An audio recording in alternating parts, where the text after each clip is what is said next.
各位银铃智囊的朋友们，大家平安。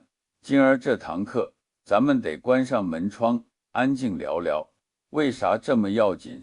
因为林宇老师要谈的话题太核心，也太颠覆咱们几十年来的老想法了。若不把根儿抱明白，不捅破那层糊着温情的窗户纸，很多人怕是一辈子活在梦里，最后带着伤离开。咱们中国人最讲情，血浓于水，出门靠朋友。这话听着暖心，可年岁越长，越常见一个怪现象，你为最亲最近的人掏心掏肺，到头来往你心窝扎最深一刀的，往往就是他。当年说有难同当的兄弟姊妹，遇到几张票子，一点利益，交情薄得像纸，一捅就破。好多人问我，林老师，人心怎么就这样了？亲情友情为啥靠不住？我错在哪儿？我说，你没错，只是看错了。你把那些靠缘分、靠现实连起来的关系，当成了永恒无条件的情感。今天我就用《黄帝内经·易经》里的老道理，给大伙儿揭开情这层皮，看看底下的筋骨究竟怎么长的。这话可能不中听，心里也会空落落，但良药苦口，真相虽冷，却能让你从拧巴和痛苦里挣脱出来，从此真真正正为自己活一回。接下来我们进入正题，首先咱们得从养生的角度，给情感这东西做个切片看看。大家总觉得感情是个顶好的东西，做人就得重情重义。可是在中医的眼睛里，什么事一旦过了头，那就容易成负担了。咱们常听说情深不寿，为啥用情太深的人往往活得不太长？为啥像古时候林黛玉那样整天愁啊赶啊的姑娘，年纪轻轻就走了？《黄帝内经》里讲心主神明，心就像是一个国家的君主，他最好清静静静，别老被烦心事打扰，而各种各样的情，就是跑去打扰君主的那帮子事儿，是那些是是非非，是心里头翻起来的浪花。当你对一个人的亲情看得太重，比如你对孩子，你把所有的盼头都压在他身上，整天琢磨他吃没吃饱，穿没穿暖，以后有没有出息，这时候你的心气是吊着的，你的心神是散乱的，这在中医里叫做心气耗散。你的心脏每分每秒都在为别人跳，不全是为你自己。你的心血就像一盏油灯里的油，本来能稳稳当亮点上80年，可你这么一阵风吹浪打，可能50年就给烧干了。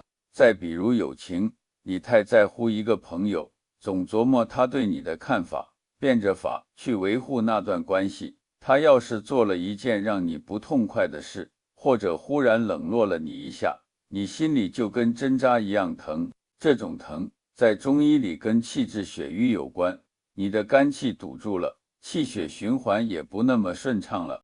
肝是喜欢舒畅、喜欢自在的，当你被友情这东西给捆住心思的时候，你的肝就像被什么东西拘着，时间一长，气机不通，就会影响到脾胃，让你吃饭不香，或者郁在那儿化成火，让你血压不稳，睡不踏实。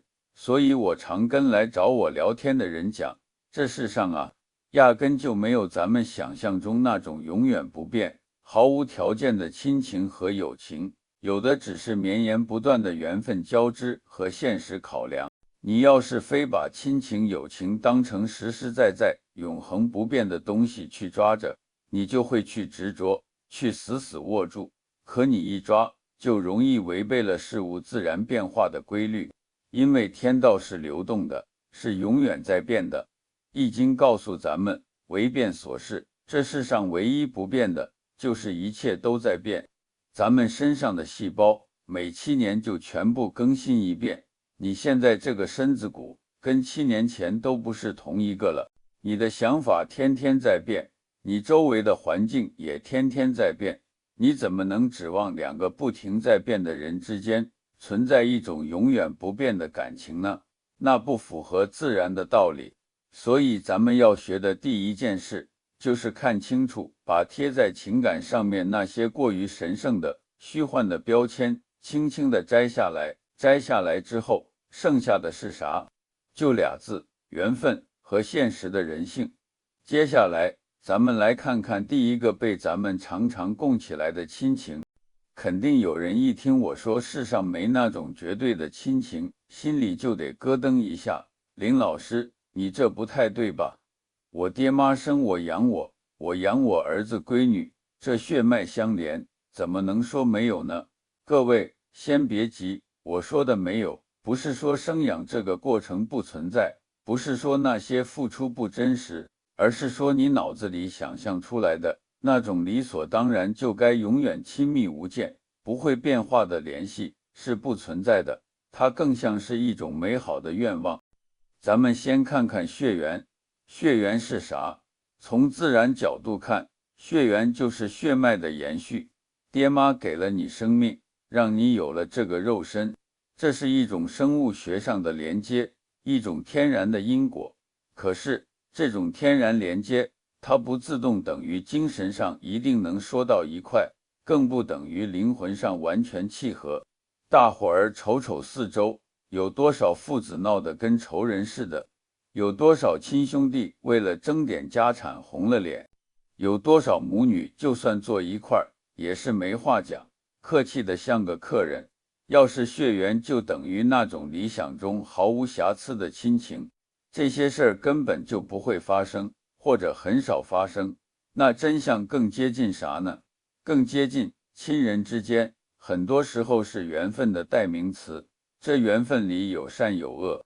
在古老的生命观里，咱们讲人和人遇上，离不开几种原因：报恩、报怨、讨债、还债。你的父母、你的儿女、你的兄弟姐妹，都是因为这几种原因才聚到一家来的。如果是来报恩的，那你确实会觉得这孩子真懂事，这爹妈真疼人，家里和和气气。但这不叫那种无条件的亲情，这叫善缘到了。大家相处得好，因为可能以前是你对他好，他这辈子来还你一份情。那要是来抱怨的，或者来讨债的呢？那你就会发现，这孩子生下来好像就是折腾你的，不是让你操心破财，就是惹是生非让你生气，或者你爹妈偏心眼，只向着别的孩子。到了这份上，你还要硬跟自己说，这就是纯粹的亲情。我必须无条件接受吗？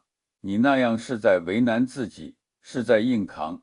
好多人活得累，就是看不透这点。明明是来讨债的冤家，你非给他扣上一顶至亲的帽子，然后拿那套父慈子孝的完美标准去套他，也套自己。结果呢？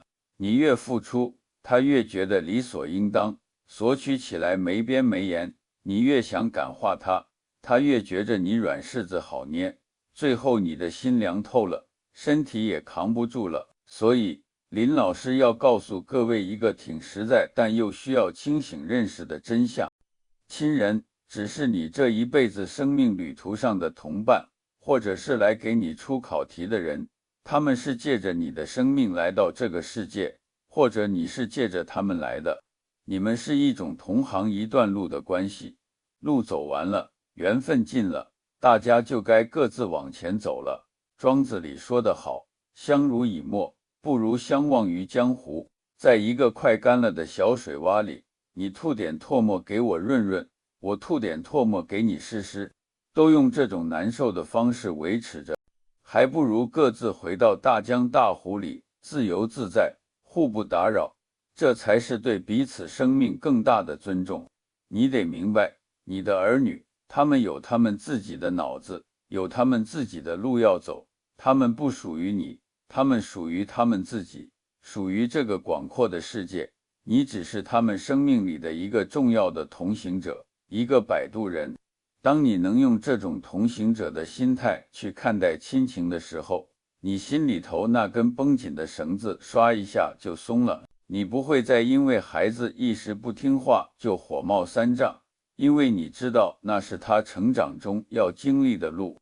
你不会再因为爹妈一时偏心就想不开，因为你知道家家有本难念的经，你有你的功课，你做了你该做的，尽了你该尽的心，剩下的交给时间，交给他们自己的造化。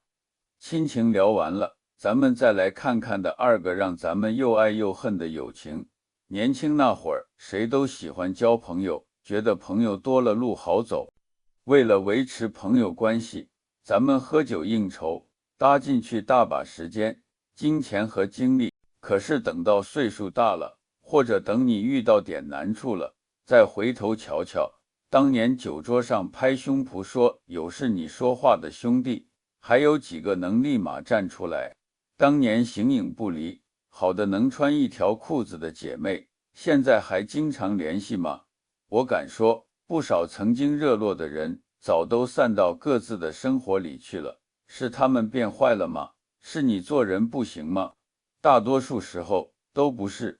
从自然规律来看，友情本质上是一种同频共振。易经讲同声相应，同气相求。你是什么样状态的人，自然就容易吸引什么样状态的朋友。你年轻爱玩，心是往外散的，你吸引来的自然是一帮能玩到一块的伙伴。你们状态一样，都是图个热闹，找个乐子，所以在一块儿挺开心。但这不叫那种历经考验的深厚友谊，这叫玩伴，是阶段性的同行者。等你工作了，为了把事情做成，为了互相有个照应，你结交一些合作伙伴，你们互相帮衬，互通有无。这也不叫纯粹的友谊，这叫搭档，是现实需要。但是人是会成长的，状态也是会变的，保不齐哪天你想法变了，想静下来了，开始关注点别的东西，你的状态变沉稳了，变清静了。可你当年那些玩伴或搭档，他们可能还在那儿喝酒热闹，或者还在追求别的东西。这时候你们的状态就对不上了，不同频了。你会觉得聊不到一块儿，他们会觉得你变了，不合群了，那关系自然就淡了。这没啥可惜的，也不可悲，这是人与人之间很自然的发展规律。真正让人觉得拧巴的是啥？是很多人看不透这一点。他们为了维持那种所谓的老交情，为了不让自己显得落单，硬是勉强自己去迎合别人。明明不想喝酒，硬着头皮去，结果伤身。明明不想聊些是非，硬是陪着聊，结果心烦。这就像强扭的瓜不甜，你为了一个老朋友的名头，牺牲了自己真实的感受，牺牲了自己的舒坦，值吗？林老师告诉大家，朋友往往是阶段性的，就像你坐火车从起点到终点，这一路上你会遇见很多人，有人在前面几站上车，跟你聊得挺投机，可到中间站他就下了；有人中途上车，陪你聊了一程，到了另一个站他也下了。你会因为他们下车就哭天抢地吗？你会死拽着不让他们走吗？不会，因为你心里清楚，大家目的地不同，或者到站时间不同，人生就是这列火车，很少有人能从起点陪你坐到终点，除了你自己。那些中途下车的朋友，咱们心存感激，谢谢他们陪咱走过那一段，但别太留恋，更别强求非要一起走到终点。缘来则聚，缘去则散，这8个字是治很多为情所困毛病的方子。你要是能真正体会这8个字，就不会再为朋友的疏远气得睡不着，也不会为知己的离开伤心得吃不下。你会变得更独立，更有自己的力量，你心里会生出一股靠自己的底气。就像《易经》乾卦里说的，天行健，君子以自强不息。天上的太阳，它需要靠着别的星星才能发光吗？它需要朋友吗？它不需要，它自己发光发热，滋养万物，这就足够了。咱们再从自身能量的角度聊聊为啥不能死抓着亲情友情不放。大家得明白，咱每个人自身的精力、心神那是有限的。《黄帝内经》讲，人有3样宝贝，精、气、神。这3样是你活在世上的本钱，也是你保持健康、享受生活的燃料。当你一头扎进亲情友情里，整天围着转的时候，你在干啥？你在往外消耗能量。你整天愁孩子的事，愁得睡不着，这是在耗你的思虑，想太多，脾胃就容易不和，吃饭都不香。你整天担心朋友怎么看自己，患得患失，这是在耗你的肺气，总在忧虑，呼吸都不那么畅快。你为了亲戚家的事跑前跑后，累得腰酸背痛，这是在耗你的肾气，体力透支了，精神头就差了。你的能量就像一桶水，不停地舀给别人，结果呢，别人也许解了渴，你自己这桶水却快见底了，你自己渴了。我在跟大家交流时，遇到不少老人家身体出问题，问起来为啥，他说，我这一辈子就是操心的命啊，年轻操心兄弟姐妹，成了家操心老公孩子，老了还得操心孙子。我说，您这不是简单的操心，您这是在一点一点消耗自己。你把你的心神都放在别人身上了，你自己身体里当家做主的神就弱了，身体就容易出毛病。中医讲正气存内，邪不可干。这个正气就是你自身充足的能量和心神。真正的养生不是光吃补品，更是收神养心，把那些过度分散在亲人朋友身上的心神收一些回来，收到自己身体里，关照自己，这叫精神内守，病安从来。当你不那么执着于一定要从亲情友情里得到什么，当你不再眼巴巴只向外人求温暖、求认可的时候，你会发现你的身体和心情会开始起变化。你睡觉可能会踏实些，因为心里的事少了；你脸上可能会放松些，因为不总是绷着了；你心里可能会平静些，不再轻易被别人一句话影响一整天了。这才是生命该有的比较舒服的样子。各位朋友，讲到这儿，咱们算是把亲情和友情这层大家习以为常的窗户纸给捅开了，看到了里面的另一面，更多是缘分、现实人性和能量分配。我猜大家听完心里头可能有点复杂，甚至觉得有点凉。原来咱们一直紧紧攥着的东西，并不完全是咱们想象的样子。但是光打破旧的看法还不够，把旧念想打破了，要是立不起新的、更健康的相处之道，人容易觉得空落落的，不知所措。肯定有人要问了，林老师，照你这么说，亲情友情都不那么绝对了，咱活着还有啥意思？难不成要变成孤零零一个人？我们往后该怎么跟人相处？在这个看明白了情的世界里，还能不能活出点真正的暖和自在来？任何道理都强调破而后立，就像收拾屋子，先把那些没用的、碍事的东西清出去，这是破，然后把留下的东西归置好，让屋子敞亮，这叫立。咱们刚才聊的，干的就是破的活，是把那些可能让你痛苦、让你耗神的虚幻执着给点破。接下来的，咱们来立要建立起一套更通透、更轻松、更符合自然规律的人际相处模式。这套模式既不太耗你的心神，又能让你在人群里活得自在，既能让你感受到人与人之间的那点暖意，又不会在关系变化的时候觉得天塌了。今天林老师把一些实在的思考拿出来，跟各位分享3招可以试试的安心法。这3招我管它叫自在相处心法，你只要听进去了，慢慢去体会，以后在面对儿女的独立、朋友的疏远、人世间的来来往往，你就能更坦然一些，更自在一些。你的很多烦恼可能自己就能化解一大半。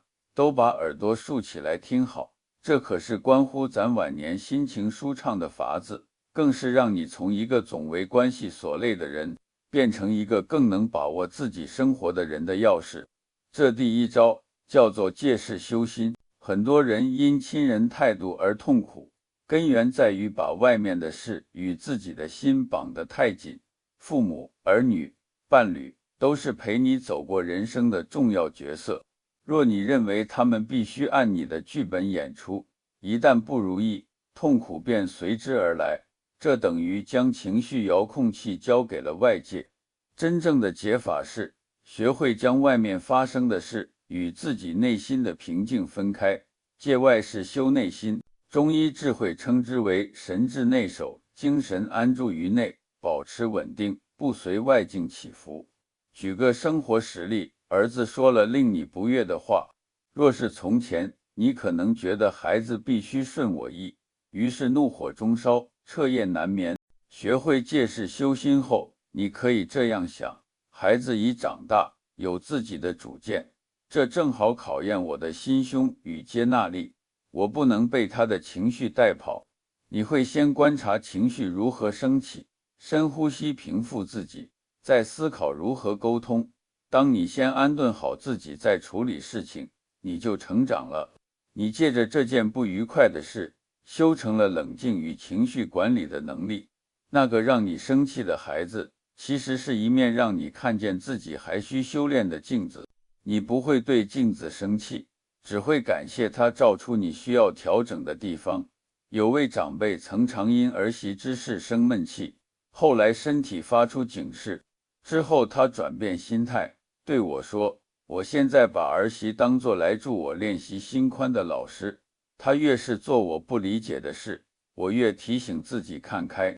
我不是为了讨好她，而是为了修我自己这颗容易着急的心。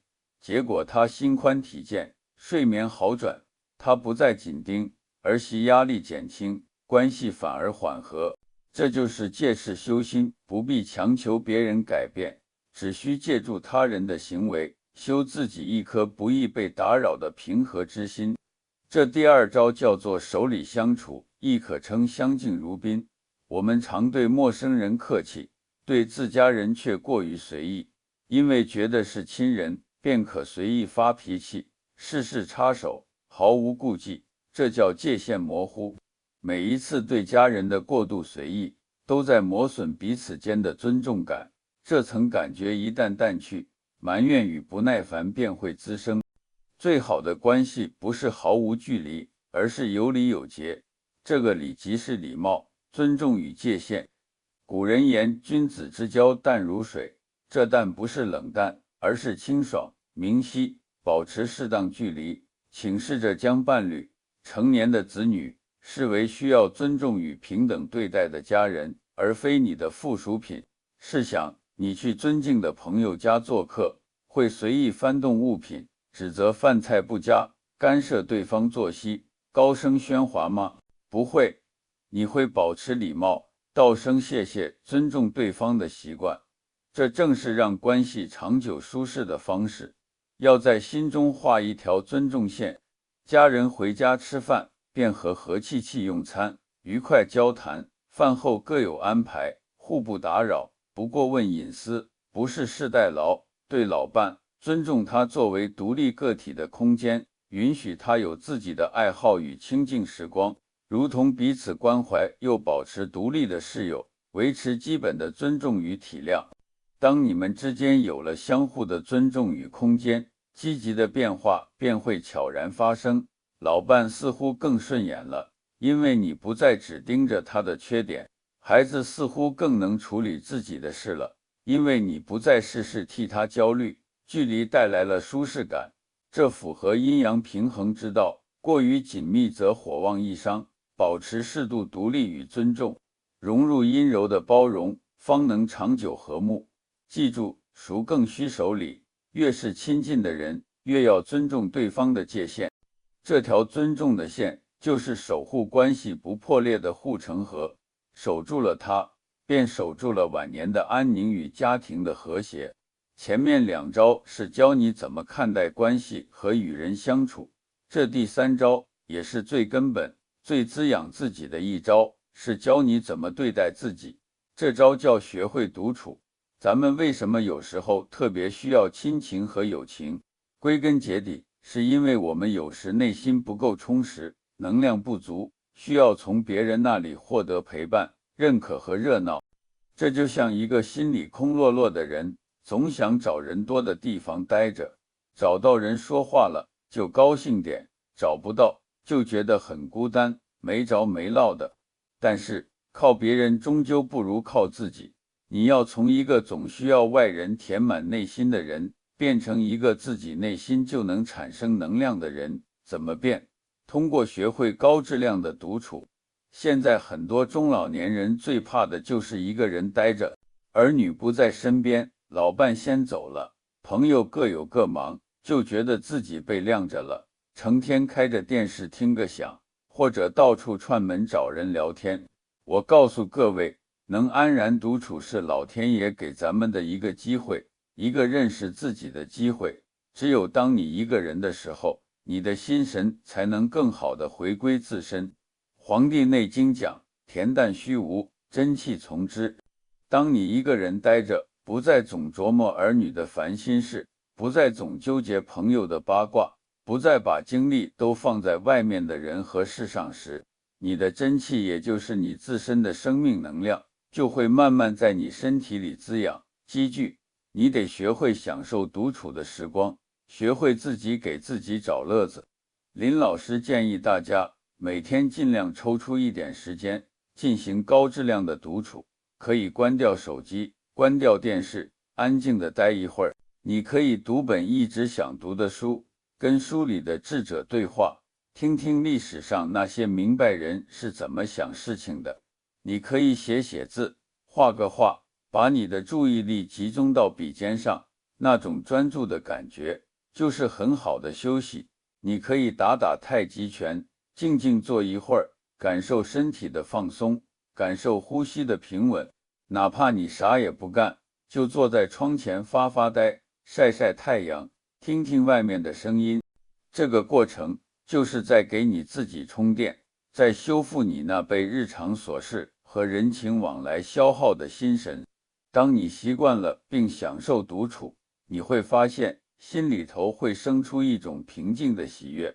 这种喜悦是不依赖于任何外人的，是自己从心里长出来的，这叫自得其乐。当你有了这种自得之乐时，你就变成了一个内心有光源的人。太阳需要靠别的星星才能发光吗？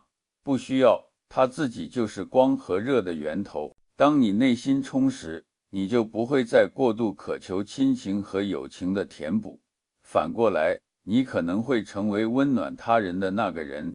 你的儿女回来看你，见到一个精神饱满、内心平和、有自己的世界和爱好的独立老人，他们会被你感染，会更愿意靠近你，听听你的故事。你的朋友见到你，看你那从容不迫的样子，那不依赖他人的状态，会从心里尊重你。这叫无高凤必至，花香蝶自来。你不再去苦苦追逐什么，你活好你自己，该来的自然会来，就算暂时没来，你自己活得充实快乐，不也是一种很好的状态吗？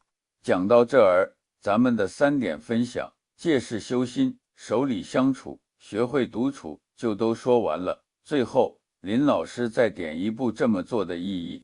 说了这么多清醒的话，不是要大家变得心硬孤僻，而是追求一种通透的温情。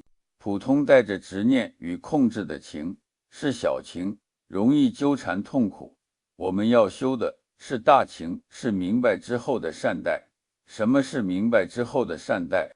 就是我看清缘分的深浅变化，依然选择善意对你；就是我知道你不会永远如我所愿，依然愿意对你好，却不强求你同样回报；就是不再用为你好绑住你，而是尊重你的路，我也走好自己的路。做到这里，你就从一个被关系所困的人，成长得更通透自在，心量变大了，不再只盯着家里那点得失，几个人的态度，你能看到更广阔的生活，对周遭多一份平和的理解。这种平和最养人，气血顺了，心情畅了，身体也舒坦。今天聊的这些，有直白的现实，也有开阔的思路，希望大家回去琢磨，试着做一点，享受独处，对子女少操点心，对老伴多些客气尊重。只要你改变一点点，晚年心情就会变好，生命会因这份通透，活出轻松的风景。祝愿大家看透生活复杂，仍爱简单日子，放下过多执着，反而内心安宁。你觉得是不是这个理儿？